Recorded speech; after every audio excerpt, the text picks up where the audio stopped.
one piece of advice you could give to the listeners? Could be about getting a job, could be about becoming a CFO. What would be one bit of advice you'd like to share? Gain key skills, foundational technical skills. It's very important. So, doing advanced qualifications around whether it's to become a chartered accountant, certified accountant, CFA, whatever it is, get that. And then be confident and go out there and don't be shy to move organizations. I'm not talking about every year or every 2 years, but 3 to 5 years, gain experience, grow with the organization, but don't be shy to then look at new opportunities. And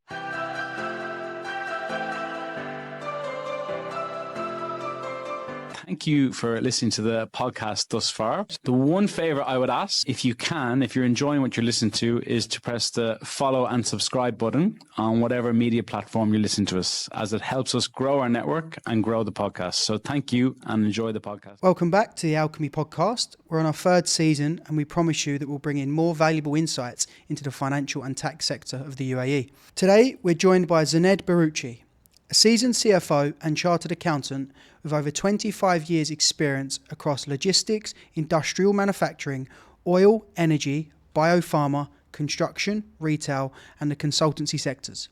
Acknowledged for a comprehensive understanding of the finance function, from developing and implementing processes and controls to leading high-performing teams and making strategic decisions that support business growth, restructuring, and investments.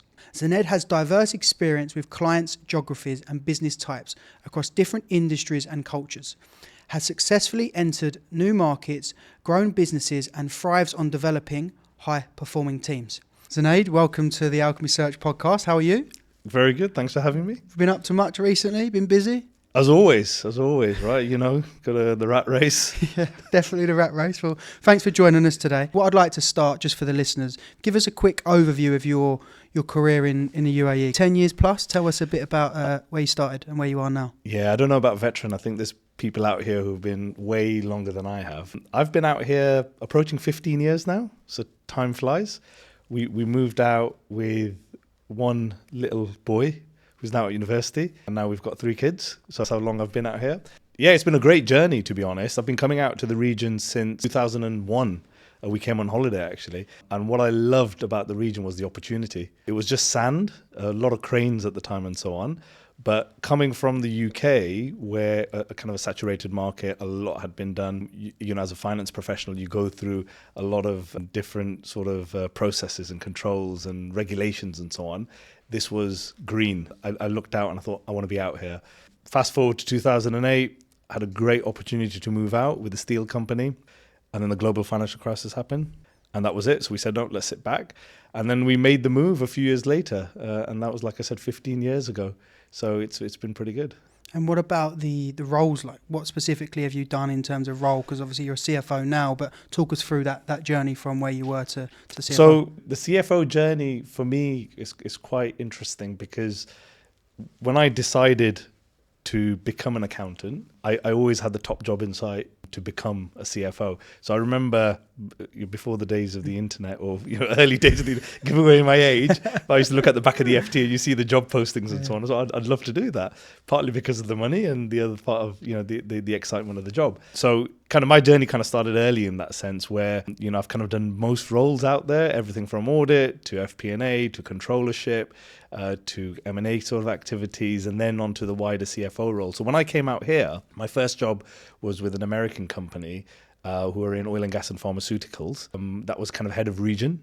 First kind of foray into CFO, almost stepping into CFO roles. And you really get the idea at that point that, the responsibility. So you're no longer just the clog in the machine providing information to your boss. You're now kind of a decision maker, and the decisions that you make has a real impact on the business. Whether you're talking about an investment, whether you're talking about hiring people, whether you're talking about location strategy or whatever it is, that makes a difference. So I kind of learned early on, made a few mistakes, had some great successes. I thought I wanted a bit of a change, moving away from the corporate world. So I moved into a local company, and you guys kind of came across with the opportunity I'm seeing at the moment. But prior to that, 6 years running CFO for India, Middle East, Turkey, Africa, and then taking on a big CFO global transformation role within the business. And now, as you know, Group CFO and head of kind of M&A activity for Ecolog. So on that point then, of the growth, you've done quite a lot of different roles, different departments. Do you think that's important for people looking to become a CFO? They try and do a bit of everything. Like, what advice do you give to yourself maybe when you was looking back thinking, I want that top job? Like, what advice do you give to those people with similar attitude? Know what you want first of all, right? So have a plan. And you know, we're not saying you have to be super organized or, you know, you have to have a big game plan. But I think it's always good to have that motivation to know where you want to end up. So do you want to be CFO? Do you want to do something else? Do you want to go into HR? Or do you want to go into investments? Or do you want to go into more kind of analytics? Or do you want to become a CEO, which is more general management, right? So I always say this to my guys as well, is that have that plan in place and then work towards that plan. And what I would say, if I go back, the piece of advice I would say to my younger self is don't be afraid. Be confident, just go for the opportunity. And what's the worst that could happen? And I think there's always that hesitation when you're coming up the ranks, you want to please your bosses, you want to please the organization, and you want to do your job right. But there's no harm in just putting your neck out there and trying something. The other piece of advice I would give is move around. Yeah, different sectors, different industries, different jobs. Great for guys like you, right? Commission comes in. Yeah, that's what it's all about. Yeah.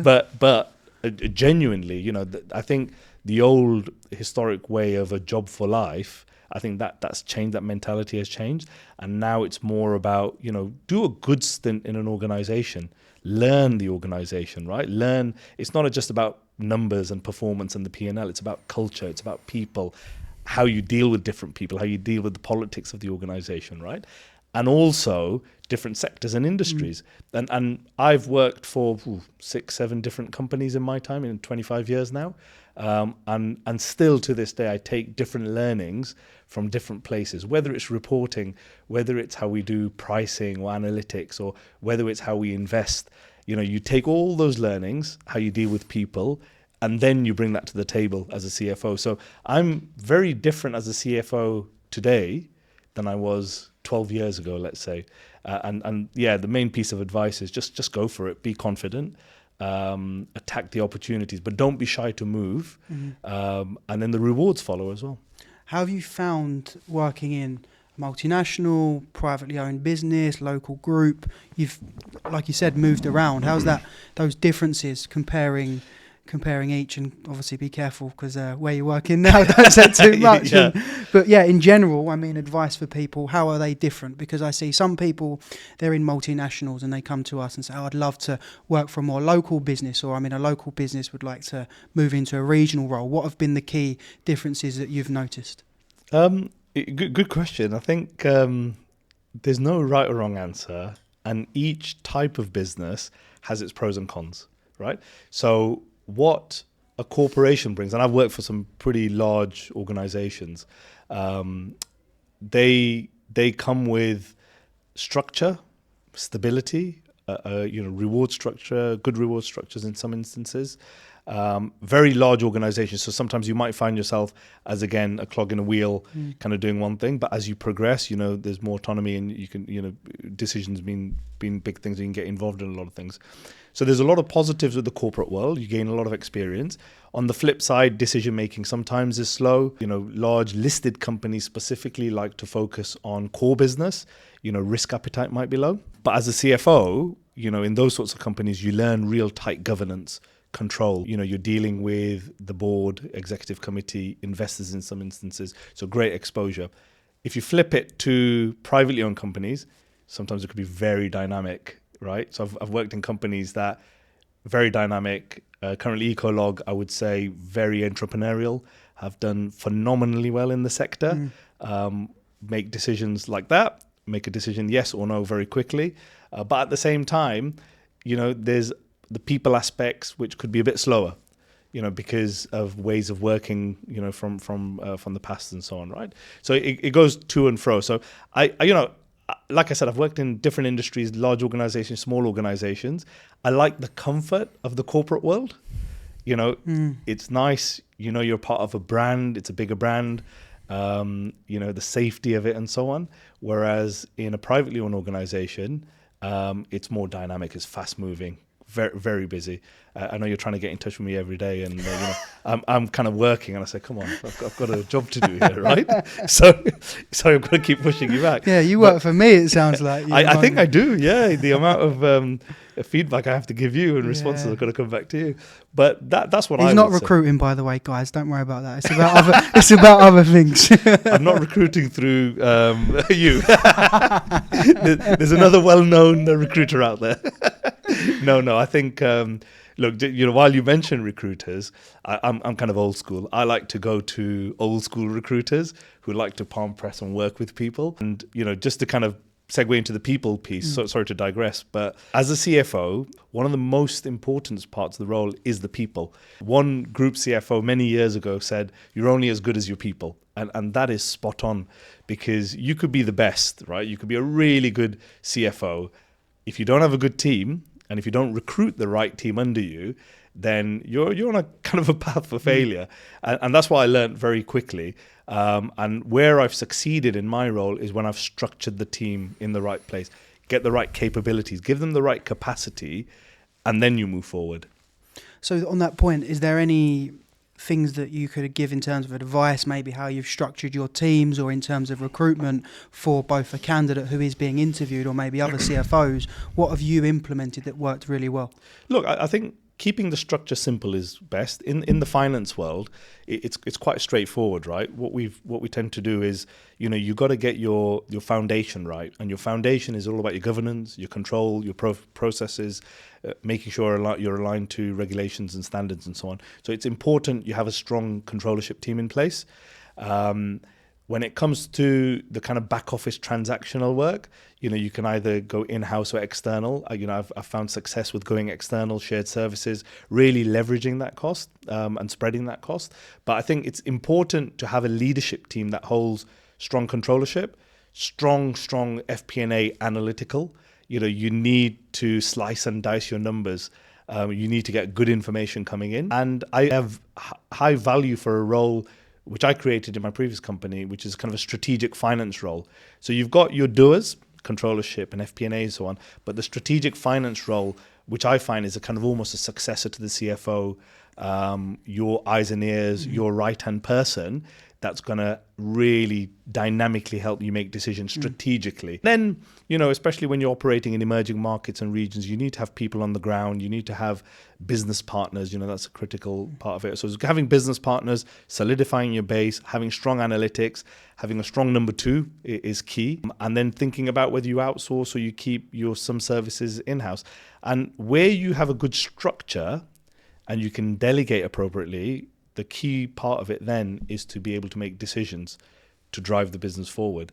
And then let's not forget about the people, So, if you're not going to, people move on from roles, people progress. Having a successor, you want people to have motivation. They come in, social interaction, there's the economic kind of element to it as well. So you've got to understand people from both sides. So I always look at individuals when I'm recruiting who have a motivation to do work and progress.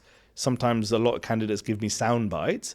But then you look at the social aspect, because how a person's come through life really shapes how they operate in an organization as well. That sets up the right culture. So as important as it is having the right structure, getting the right people with the right culture is important. And one thing we did very well at Brambles was, the people piece around doing these DISC studies, doing a number of kind of profiling studies, which kind of when you're working as a leadership team, it kind of puts all the colors together and all the right people in the right places. So that you're going to gel together. Part of the recruitment process, or when you've already... Part of the recruitment process, once you form a leadership team, you might have existing staff that you kind of pull together. I think it's really important to kind of make sure from a technical perspective, yes, I'm a finance guy, I'm an accountant, but then I'm working with a HR person, and we work in conjunction, complementing each other as opposed to clashing with each other. And these sorts of studies, like DISC profiling, I think there's newer studies that, newer methods that are used now, but they're very helpful.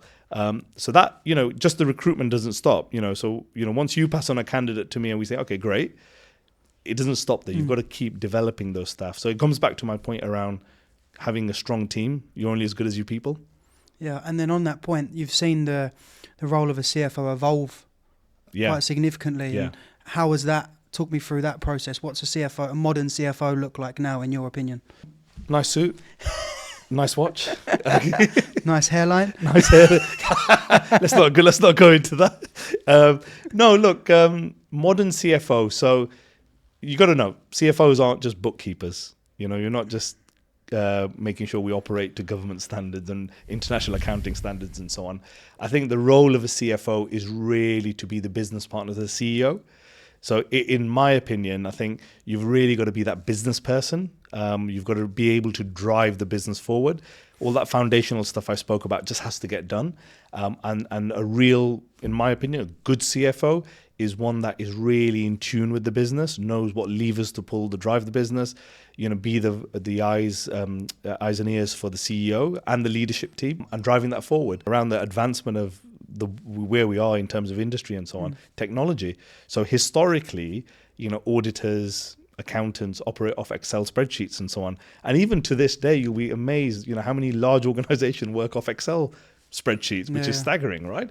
And we're in 2025, so we've got to leverage technology, reporting tools, different types of software, consolidation tools, or whatever you have, right? So I think a good CFO is in tune with what's coming, in tune with technology, and at the same time, kind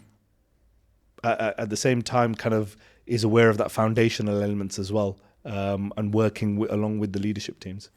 So transformation ties in nicely with that point. Favorite word that I hear, I think, by everyone, and everyone's talking about, we're going to hire, going through transformation, blah, blah, blah. What does transformation mean in your opinion? It's a nice buzzword, first of all, right? But I've got a good quote for you, actually. So I've got it sort of, change is law of life. And to overlook this and only look at the past and the present, you're certain to miss the future. And that was from John F. Kennedy. Wow. Hit me deep, that. Hit That you was deep, powerful. That was real. powerful. And I probably misworded it at some point. But anyway, but no, it's a powerful piece, right? True. Which is, a lot of companies look at the past and the present. This is what we do, right? This is the product we offer. So we're going to continue offering that product. The companies that are successful are the ones that invest in research and development, invest in technology, and look at the future, about future-proofing the business. So I've just come out of a business which ran and is running a highly successful transformation program. And why? Because rather than it being transforming to save cost, it's about transforming to future-proof ourselves, which means, in the short term, we have to invest. We have to invest in the business. We have to invest in people. We have to invest in technology, which in the short term might not lead to returns or profitability. But if you can get past 1, 2, 3 years, you'll start recognizing profitability, right? And that's what JFK was alluding to partly, I guess, is look at the future. And if we spend now, for the future, about future-proofing. So transformation, for me, it's in a number of levels. I think it can't be cost-saving, right? A lot of companies use the word transformation. And, when I look at the market, I was CFO for global transformation for a listed company. And when I look at transformation roles out there, and when you kind of dive into a bit of detail, they become about cost saving. Yeah, just restructuring, getting rid of the team, outsourcing. X, Y, Z. Yeah, I've spoken to CEOs. Yeah, we're transforming the business. Okay, what are you doing? Shared service center. we're setting up a shared service center on some island somewhere, right? We are cost cutting. We're going to reduce cost by X amount. That's not transformation. Transformation might lead to cost efficiencies, but transformation for me really hits hard when you look at your service and product offering and you add to that, you future-proof it by adding technology, adding new products, new service lines. And a real successful transformation is if you can see your business in the next 5-10 years still surviving. And there's a number of examples out there like Blockbuster Videos and BlackBerry, phones. We've seen it time and time again. What's fascinating is UAE, they've been through a transformation, right? If you think about from a desert kind of Bedouin sort of community, through to a small kind of city developing, And then in the kind of last couple of, last 25 years, 30 years, look where it's transformed to. That's because it was the vision for the future. Where are we headed? If they just took the oil income and spent it on minimal infrastructure, you wouldn't get to where we are today with the road network that we have, the healthcare, the infrastructure generally that we have, right? So that is a brilliant example of transformation which you can apply to the corporate world. And normally when I talk to people, I give analogies about football as well, how football clubs transform. We won't go into too much detail. I'm interested in this one. Let's see. I'm a Charlton Athletic fan, and we have not transformed. We've gone backwards. Yeah. So we didn't have much transformation, clearly, because we're in League One and ex-Premier League. But come on, I'm intrigued in this analogy, who you're going to use as a transformation example. Look, I support Manchester United. Yeah, okay. Fantastic team. Lots of titles, lots of trophies. I'm a winner. I like winners. So, but since Sir Alex left, we've just not had that success. So, is it the club? Is it the players? They've spent money, So that's what I mean about transformation. So do you think they didn't have the foresight beyond... Let's use the football analogy here. For not everyone understands football, but do you think they didn't have the foresight beyond their most decorated manager leaving, and now we're in this position where they're struggling as a result because they weren't planning forward? Potentially, look, they're probably satisfied with the success, and nobody looked beyond the success. When you're earning money, you're having success, you're winning trophies, people think, this is going to continue, but then it hits you hard, right? And same in the corporate world. There's companies that are making a lot of money out there, but you've got to look beyond that. And that's what Apple did really well, because Apple innovated. But Apple came close to bankruptcy in the late 90s, I think it was, right? And then Microsoft stepped in as well. They had a synergy. They had some investment in there as well. But they probably learned from that we have to future-proof. We have to move forward. And that's what it comes back to me. That's what transformation really hits home for me, and that's what a successful transformation is. Yeah, it's definitely a good analogy, and I like the outlook, because like you say, some people just assume transformation is we're restructuring a team, we're going to save costs, but really it's future-proofing the business. And I'm guessing when you speak to CEOs or whatever, getting that buy-in is important, which isn't always possible, I guess, especially dependent on size of organisation, because Brambles, huge business, lots of money to invest, but maybe some of these smaller businesses don't maybe have that foresight of what transformation can bring. Yeah, exactly. Yeah. So 2025, new year, we're in February, big Valentine's Day tomorrow, so big day. Is it Valentine's Day? For you? Yeah. Give me 2 minutes, I'm going to order some flowers. Just give you a heads up for your lovely wife. Yeah. I'm sure she's lovely. I don't know her, but she's the best. she's the best. She's going to listen to this, is she? Yeah, just keep in your highlight reel. Just put that at the first start. Actually, that's what the Ring doorbell was. Your flowers have turned up for Valentine's Day tomorrow. It must be. Early. Yeah. They're cheaper, by the way, if you order them the day before. Oh, okay. Yeah. I thought day after, because they need to get rid of them.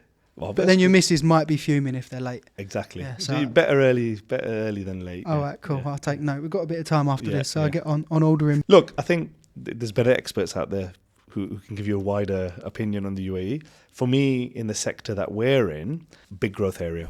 The population is growing, consumer spend is growing, and the vision of the UAE, around the growth, and we just see it around us, healthcare, the road infrastructure, property developments, schools, a number of schools that are coming up. So there's a lot of opportunity in that sense in the UAE, especially in the consumer sectors.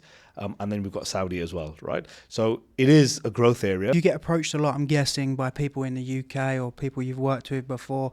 They're all looking to move here. Have you got any advice of how they can make it happen? Or do you want them to stay away because it's getting too saturated? Or no, what's your genuine advice? Someone contacts you and says, right, Zuned, I'm looking to move to the UAE. This is my experience, X, Y, and Z. What would you advise them? Look, I always like people to be successful. So it's never the case that don't come out here. You're gonna. That's what I hear from some people. No, honestly. you've got to. Some disgruntled people out there. Competition is good. Yeah, competition is always good. No, I think it's good. I think for the country to have good people is great, right? I do get contacted. Funnily enough, ex-colleague wanted to meet up with me. He used to work for me as an auditor. He got in touch with me saying, "Can we meet up?" And unfortunately, I can't meet him. Just very busy. Some of us have to work. so he's got a job, guys. Don't know if he's mentioned, but he's quite busy. I'm quite busy. Yeah. But look, I kind of I love giving that advice for people who want to take it and for whatever it's worth. I think I still think there's value in getting people from UK, Europe, US, Out of region. West, where you've got a mature market. Out of region, because there's a different level of experience. When you're looking at finance professionals, they come with a different mindset when it comes to governance, process controls. That's why even analytics, because businesses are advanced. They've been doing it for years, so they've made their mistakes. They've learned. Trial error, and then they've got to a point where it's not perfect, but they have advanced and they have done well, right? So I think it's always good getting that talent in, but then you mix it up with some fresh talent in the region, people who know the region, who are operating more dynamically. And I think that's the beauty of the region, right? Where you've got such a mix of cultures, such a mix of people that they complement each other. And if you can get that mix right, then businesses just get to the drumbeat and you do well. So slide into Zuned's DMs on LinkedIn, because he loves giving advice and he likes hiring people from outside of the region. Is that what you're saying? Yes, you can do. Yeah. Payment link is also will come back. He's busy though, so he might not come back to you. But no, it's true. No, there's definitely, we're seeing a huge, obviously, emergence of people moving from all over the world, right? So even in the last 2 years, the influx is huge. The only negative, I guess, is it is having an impact on salaries. Yeah. Which with cost of living going up and salaries going down. That's the knock-on impact, right? Of that. So definitely in the 15 years I've been here, I've seen salaries around me get more competitive, still tax-free. So I love the fact that you get to do what you want with your money as opposed to somebody telling you where it's going to go. So it's great. Interesting one, because I wasn't as active over the summer. I was looking to actually take a bit of time out. And we went through a bit of reorganization. It makes sense because you got to go with the businesses, and I took the opportunity to have that change. And initially, I was kind of thinking, maybe I could do something on my own. I had a few opportunities, a few ideas, and so on. But as I looked out at the market, what I found was there's few opportunities out there, few and far between, and it is getting competitive. But the nice opportunities still there. For CFOs, good packages, good opportunities, right?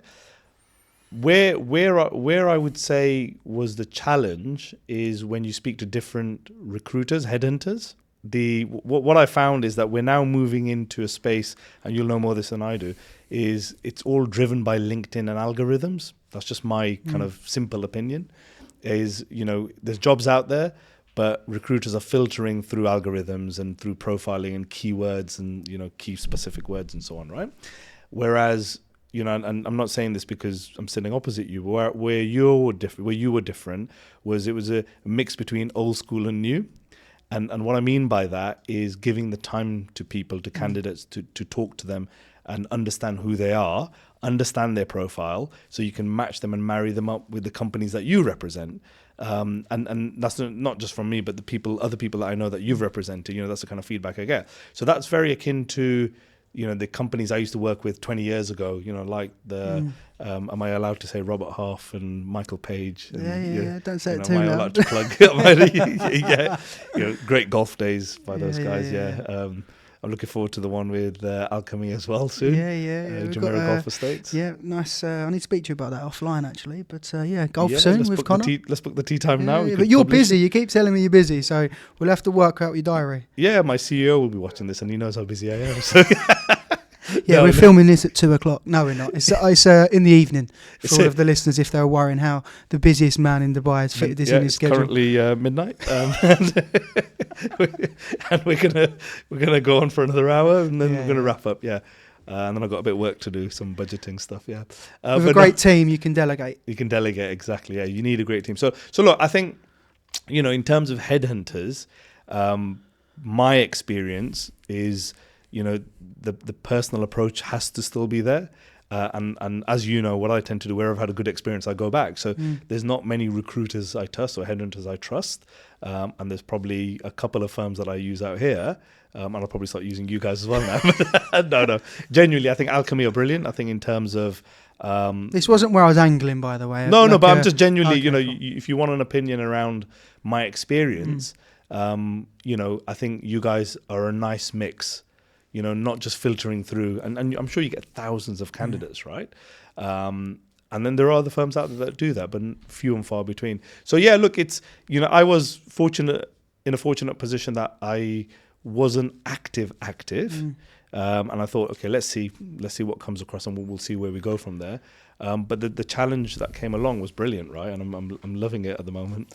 What do you think it's a bit of a buzzword. I'm interested on your take, because I remember when you secured a job, one thing you said to me was you've not been active on social media, LinkedIn, etc. Right?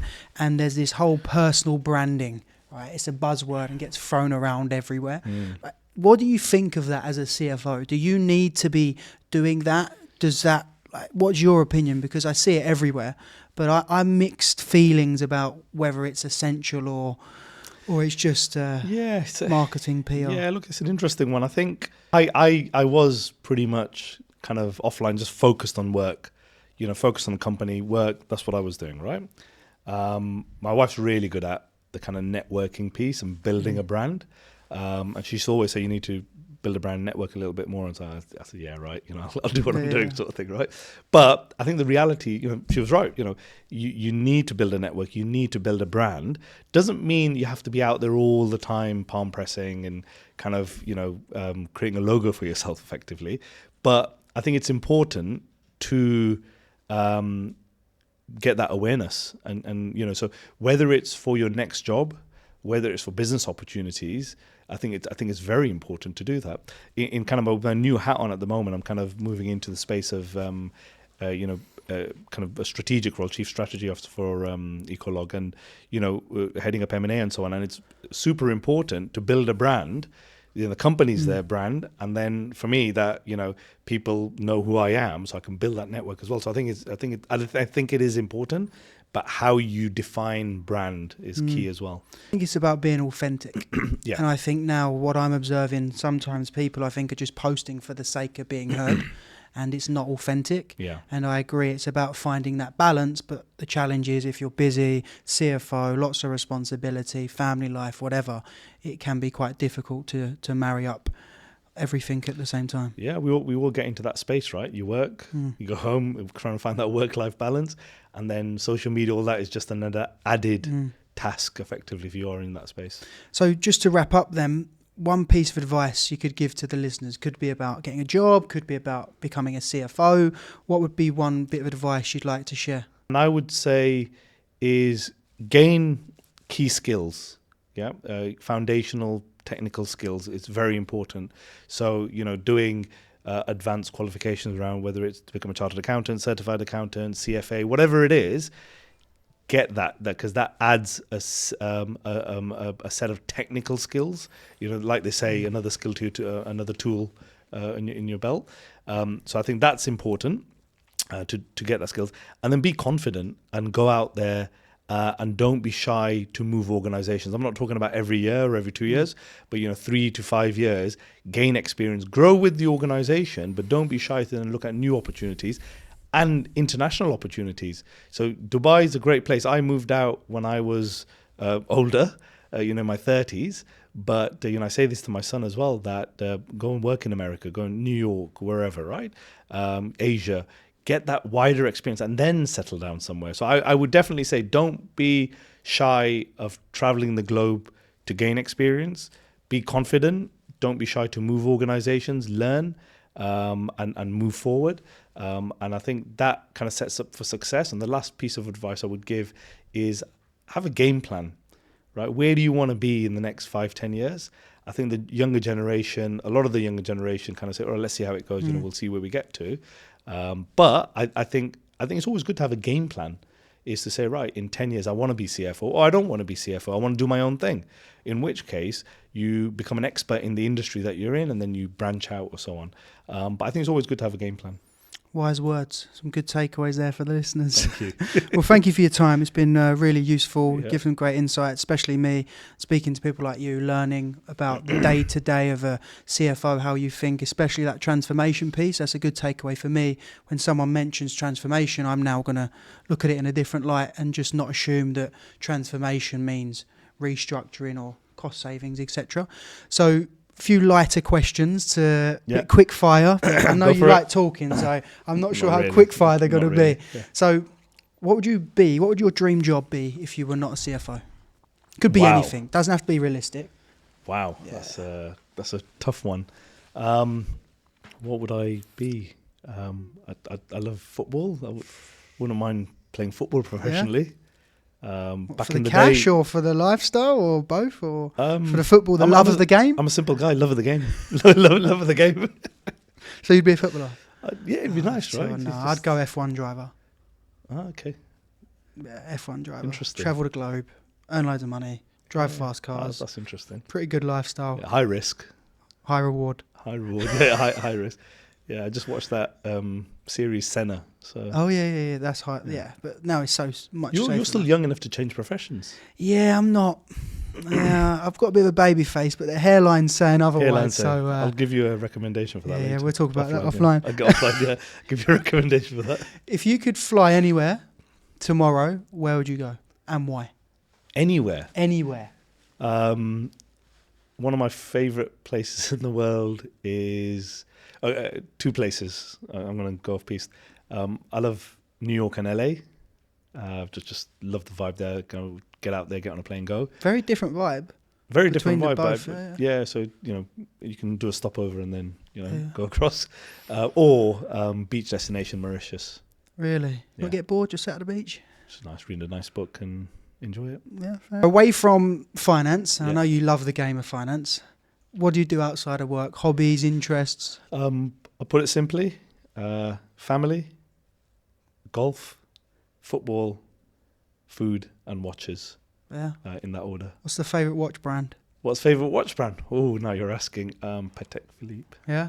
Yeah. Okay, nice. So you can see this. You colour wearing chart. one, are you? Yeah. This podcast does go out on video as well. Oh, does it? So, Okay, yeah. so that's a nice Calatrava. He's showing off his watch Yeah. to the listeners, but it is pretty nice. We could probably have another podcast just talking about watches. Yeah, I don't know how many Alchemy listeners are into watches, but we could maybe start a spin-off. Yeah, you could, We could start a spin-off. Yeah, could do, yeah. Yeah, I'd like one of them one day, but yeah, need a With- few more with the recruitment commissions fees. you're earning, my friend, you could have Richard Mille. On that note, I think we'll wrap the podcast up. So we hope this podcast has provided you with some useful tips and advice. See you on the next episode.